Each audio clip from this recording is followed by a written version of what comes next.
Winter did not arrive quietly in 1941. It crept in slowly at first, whispering through pine forests and across open fields, settling into the bones of men who had not yet realized how unforgiving it would become. Then, without warning, it tightened its grip. Temperatures fell so low that steel weapons shattered like glass. Engine oil thickened into useless sludge. Rifles jammed. Boots froze solid overnight. Men woke to find their eyelashes fused together by ice. Across the vast territories of the Soviet Union, villages vanished beneath snowdrifts taller than houses. Roads disappeared. Landmarks dissolved into white nothingness. Only chimneys remained, like gravestones marking where life once existed. In Berlin, none of this could be felt. Inside warm offices, generals leaned over polished tables, tracing thick red arrows across maps. The arrows pushed confidently eastward, cutting through the Soviet Union with mathematical certainty. The belief was absolute. The enemy was finished. Moscow would fall. The war would be over before winter truly began. But maps do not freeze. Maps do not starve. Maps do not scream. On the Eastern Front, reality was written not in ink, but in blood and frost. German soldiers dug trenches into ground so hard it resisted shovels. They burned ammunition crates for warmth. They wrapped rags around their feet after their boots disintegrated. At night, the wind howled across the plains like an animal searching for prey. Letters sent home grew shorter. One German infantryman wrote, "The cold is worse than artillery. It kills without sound." Another wrote, "We no longer fight the Russians. We fight time, hunger, and the cold." Many never finished their letters. On the other side of the battlefield, Soviet soldiers wrote even less. Their messages were blunt, efficient, stripped of hope or fear. Still alive, cold, holding, they had little paper, less time, and no expectation of rescue. The Red Army was bleeding. Millions of men had been lost. In the opening months of the German invasion, entire divisions were wiped out or encircled. Equipment was scarce. Ammunition was rationed. Food was unreliable. Command structures collapsed and reformed again and again. And yet they did not retreat. Behind them lay Moscow, Leningrad, Stalingrad, and behind those cities, nothing. Retreat meant annihilation. The Soviet High Command knew the truth the maps refused to show. They were running out of time. Tanks were destroyed faster than they could be replaced. Aircraft were lost faster than factories could produce them. Infantry units were exhausted, frozen, and underarmed. Then someone spoke a sentence that sounded like madness. They would fight tanks on horseback, not as a symbol, not as a myth, but as a weapon. The cavalry. To the modern mind, cavalry belonged to another century. Sabers, banners, and romantic charges long crushed beneath machine guns and armor. Every major European army had considered horse units obsolete. Every army except one. The Soviet Union still maintained mounted divisions, not as relics, but as tools of survival. Horses did not need fuel. They could move through forests where vehicles stalled. They could cross frozen rivers silently at night. They could endure conditions that machines could not. And most importantly, they could strike where tanks could not follow. As German armored columns advanced confidently along roads and open fields, Soviet cavalry units slipped into the gaps, the forests, the swamps, the deep snow. They attacked supply lines, destroyed fuel depots, ambushed communications, and vanished before retaliation arrived. These were not glorious charges. They were brutal, close-range encounters. Grenades thrown from saddles. Anti-tank rifles fired from frozen tree liens. Explosives planted beneath tracks in total darkness. Men rode, knowing they would likely not return. One Soviet cavalryman later said, "We were not sent to win. We were sent to delay, to buy time with our lives." German officers were stunned. Reports flooded headquarters describing attacks that made no sense. Tanks disabled without warning. Columns harassed by enemies that appeared and disappeared like ghosts. Horses leaving tracks where no vehicles could pass. The German army had prepared to fight tanks, planes, and artillery. They had not prepared to fight winter, or men who had accepted death as payment for time. As December closed in, the German advance slowed. Engines froze. Supply lines stretched thin. Morale cracked. The arrows on the maps stopped moving. And somewhere in the snow-covered darkness, mounted soldiers tightened their grips on reins, checked their weapons, and waited for nightfall. They were about to ride, not toward glory, but into history. WWII 1941. Cavalry should have been extinct. Every military academy in Europe taught the same lesson. Horses had no place on a modern battlefield. Machine guns had ended their era in World War I. Tanks had buried it completely. Yet the Soviet Union had never fully abandoned them. Not out of nostalgia, but necessity. The USSR's geography was vast, wild, and unforgiving. Roads were unreliable. Fuel shortages were common even before the war. Horses, by contrast, required grass, snow, and endurance, all of which Russia had in abundance. Soviet cavalry units were not ceremonial. They were heavily armed. Each regiment carried anti-tank rifles, mortars, machine guns, and explosives. Sabers existed, but rarely for charging. They were tools of last resort. Speed and surprise were the real weapons. Cavalry divisions could move at night without headlights. They could cross terrain that trapped trucks and tanks. They could operate independently for weeks, living off minimal supplies. German commanders underestimated them and paid the price. In the frozen forests west of Moscow, cavalry units began appearing behind German lines. They destroyed supply convoys, burned fuel depots, cut telephone lines, attacked field headquarters. Then they disappeared. Panic spread. German infantry units began reporting enemies everywhere and nowhere at once. The idea that mounted soldiers were operating in the rear shattered the illusion of control. One German officer wrote, "They move like shadows. We secure the roads, but the forest belongs to them." And winter was only getting colder. By the end of November 1941, the war on the Eastern Front had entered a new phase. The German advance no longer moved like a blade. It lurched like a wounded animal. Armored columns stalled along frozen roads. Fuel shortages forced tanks to be abandoned where they stood, their crews retreating on foot. Horses, ironically, began pulling German artillery, not as a tactic, but as desperation. At the same time, Soviet command issued orders that sounded suicidal on paper. Cavalry units were to penetrate deep behind German lines, not to hold territory, not to capture cities, but to disappear. Their mission was disruption, constant, merciless, and invisible. These units rode at night, navigating by instinct and memory rather than maps. Snow muffled the sound of hooves. Breath was wrapped in cloth to avoid visible vapor. Weapons were cleaned obsessively because frozen mechanisms meant death. They traveled light. Every man carried what he could fight with, and little else. Food was rationed to the edge of starvation. Sleep came in minutes, not hours. Frostbite was treated as an inconvenience, not an injury. Encirclement was expected. In fact, it was planned. Soviet cavalry commanders understood a brutal truth. Once behind German lines, there would be no reinforcement, no resupply, and no evacuation. Radio contact was unreliable.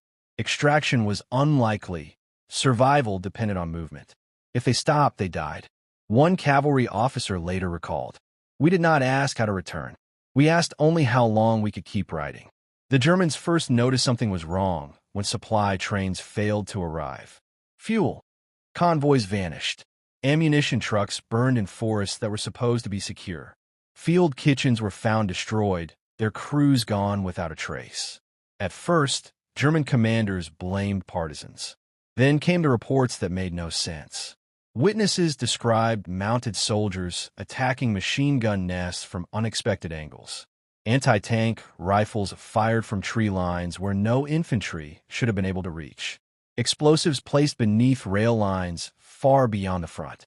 And always hoofprints, not retreating west, but moving deeper east, then south and north again. The cavalry was not retreating. It was circling. German response units were deployed, motorized infantry, armored cars, reconnaissance units. But every pursuit ended the same way. Tracks vanished into forests. Vehicles bogged down in snow. Engines froze overnight. The hunters became targets.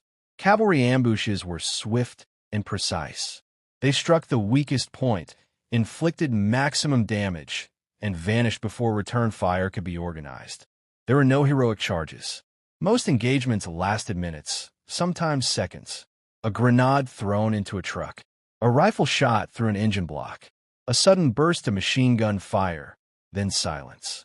German soldiers began to fear the night. Reports describe sentries firing into darkness at imagined movement. Columns refused to advance after sunset. Units bunched together for safety, making themselves even more vulnerable. One German diary recorded, "We are surrounded by enemies we cannot see. The forest is alive." For the Soviet cavalry, fear was constant, but familiar. They slept knowing discovery meant annihilation. Captured cavalrymen were often executed on the spot.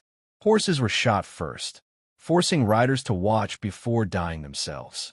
Yet they continued, not because they believed in survival, but because every hour they delayed the enemy meant another hour for Moscow to prepare. In December, the temperature plunged even further, -40 degrees. Such a charge would have been suicide. Instead, they relied on cunning, speed, and an intimate understanding of the terrain. Forests, rivers, and frozen marshes became weapons. Vehicles could not follow. Infantry could be ambushed from unexpected angles. Supplies could be destroyed before the enemy even realized they were vulnerable. One of the most infamous encounters occurred near the town of Rzew. A German panzer column advanced along a snow-packed road, confident in its firepower. Soviet cavalry, numbering fewer than 100 men, had positioned themselves along both sides of the forest lining the road. As the tanks passed, the cavalry struck. Men leapt from trees with explosives in hand, placing charges on the wheels and tracks of tanks. Anti-tank rifles, fired from concealed positions, disabled engines. Horses, trained for speed and agility, darted between burning vehicles, carrying riders to the next target. Within hours, the once confident column was immobilized. Fuel trucks were destroyed, command vehicles set ablaze, and communications cut. The German survivors described it as nightmarish, impossible, and humiliating. Another engagement near Vyazma involved a cavalry unit of 200 men facing a combined force of infantry and armored cars. The cavalry split into smaller groups, moving silently through snowdrifts taller than a man. They attacked with grenades, improvised explosives, and mounted rifles. The Germans, armored and trained, expected conventional tactics. They were not prepared for a storm of men and horses disappearing into the woods before reinforcements could arrive. Casualties were heavy on both sides. Horses were shot, men frozen in snow or caught in ambush. Yet every action delayed the enemy's advance and bought invaluable time for Soviet forces to regroup. The human cost was staggering. Many cavalrymen never returned home. Bodies froze in forests. Horses, loyal to the end, were buried beneath snow or left to wander in search of food. Diaries recovered after the war described men riding past the corpses of friends, still gripping their reins, their mission overriding grief and fear. Despite the losses, these engagements left a psychological mark on the Germans. Panzer crews, once confident, now feared forests and roads alike. Reports of ghost riders circulated, creating panic and hesitation. Soldiers hesitated to advance without reconnaissance. Supply lines slowed, and morale cracked. One German officer wrote, "We are no longer advancing. We are being hunted. The forest is full of riders we cannot see. They strike, and then they vanish." It was a new kind of warfare, asymmetric, brutal, and relentless. Even Hitler's advisors began to question strategy. Mechanized columns, they realized, were useless in areas where snow, ice, and human ingenuity ruled. Technology alone could not win this war. The cavalry's greatest weapon was not speed, sabers, or rifles. It was fear. Fear of the unknown. Fear of being hunted. Fear of the relentless, immovable patience of men who would endure freezing nights, hunger, and death itself to delay an enemy. And yet they continued. The engagements of January and February 1942 set the stage for the counteroffensive near Moscow. Tanks could no longer push unchallenged. Infantry could not rely on roads. The German army was bleeding, not in massive set-piece battles, but in countless small encounters that no map could record, no report could fully capture. Horses and men were proving that ingenuity, endurance, and the will to fight could defy the might of steel. By the end of winter, the myth was cemented.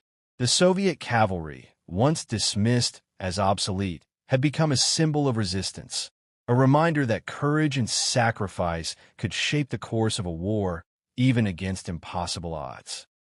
By the winter of 1942, the German army had learned a lesson no map or strategy book could teach. War is as much mental as it is physical. The cavalry had become more than a tactical threat. It was a psychological weapon. German soldiers, once confident in their armor and firepower, now faced an enemy that moved like a shadow. Mounted units could appear anywhere: forests, roads, frozen rivers, even behind supply depots. Their unpredictability shattered German assumptions about control and security. Reports from officers describe creeping paranoia. Supply convoys traveling during daylight were ambushed at night. Command posts thought secure were suddenly destroyed. Troops fired into forests, half expecting shadows to leap from snowbanks. One panzer officer wrote, "We feel surrounded even when we are not. The forest is alive. The riders are everywhere and nowhere." Fear spread faster than bullets. Morale deteriorated. Soldiers huddled together in freezing foxholes, reluctant to move, hesitant to advance. Even seasoned troops began doubting orders. The German high command, confident in their mechanized superiority, now faced a new and unfamiliar battlefield. Their tanks could dominate open plains, but forests and swamps were impossible. Roads were impassable. Fuel was running low, and everywhere they looked, men and horses haunted them. The effect on strategy was profound. Units delayed movements. Reinforcements hesitated. Entire offensives stalled, not from lack of strength, but from fear.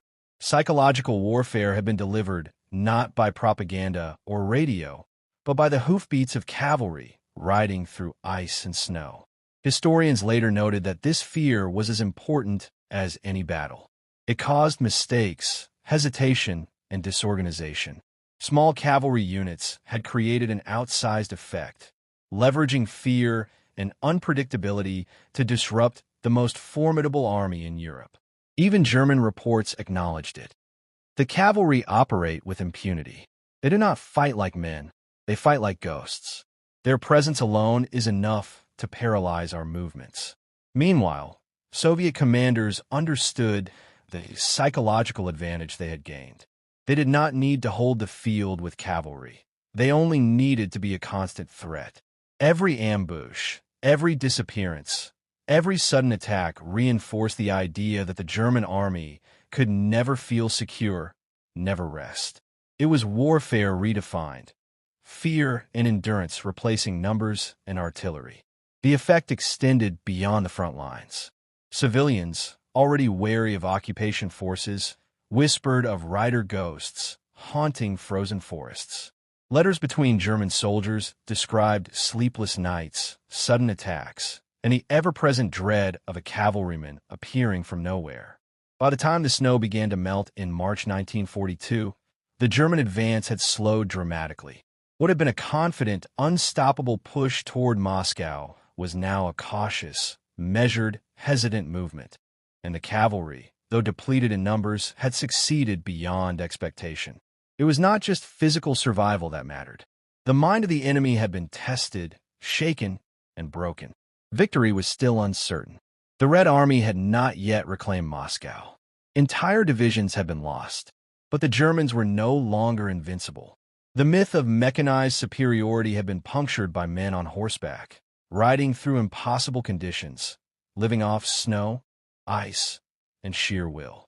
In the coming months, these same principles, endurance, surprise, and psychological pressure, would shape Soviet counteroffensives, turning the tide of the Eastern Front and marking a turning point in the war itself.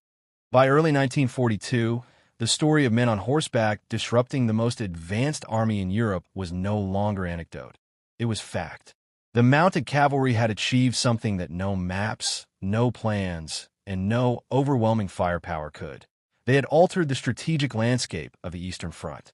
The Germans, who had believed in the inevitability of victory, now confronted reality. The Soviet Union was far from defeated. Their mechanized columns could no longer rely solely on speed and armor. Supply lines were constantly threatened, and entire divisions had been forced to operate in fear rather than confidence. The significance went beyond tactical victories. 1. Delaying the advance. The cavalry had bought time. Time for reinforcements to arrive. Time for factories to produce tanks and weapons. Time for infantry to regroup and prepare for winter counteroffensives. Every hour a German supply line was disrupted or a unit immobilized meant fewer soldiers reaching the front and fewer tanks available to push Moscow. 2. Shattering confidence. German troops no longer trusted maps, roads, or the assumed superiority of their equipment. Confidence is a weapon as much as a rifle or a tank, and the cavalry eroded it with every ambush, every destroyed convoy, and every ghostly appearance in forests and swamps. 3. Inspiring resistance. The presence of mounted units inspired ordinary soldiers and civilians alike.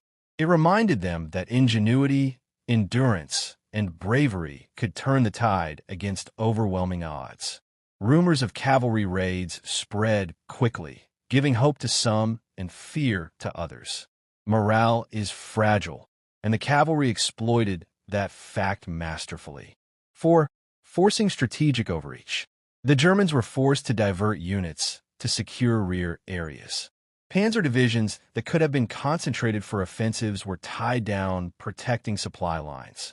Mechanized infantry spent hours or days guarding forests, rivers, and roads where they might never engage the enemy.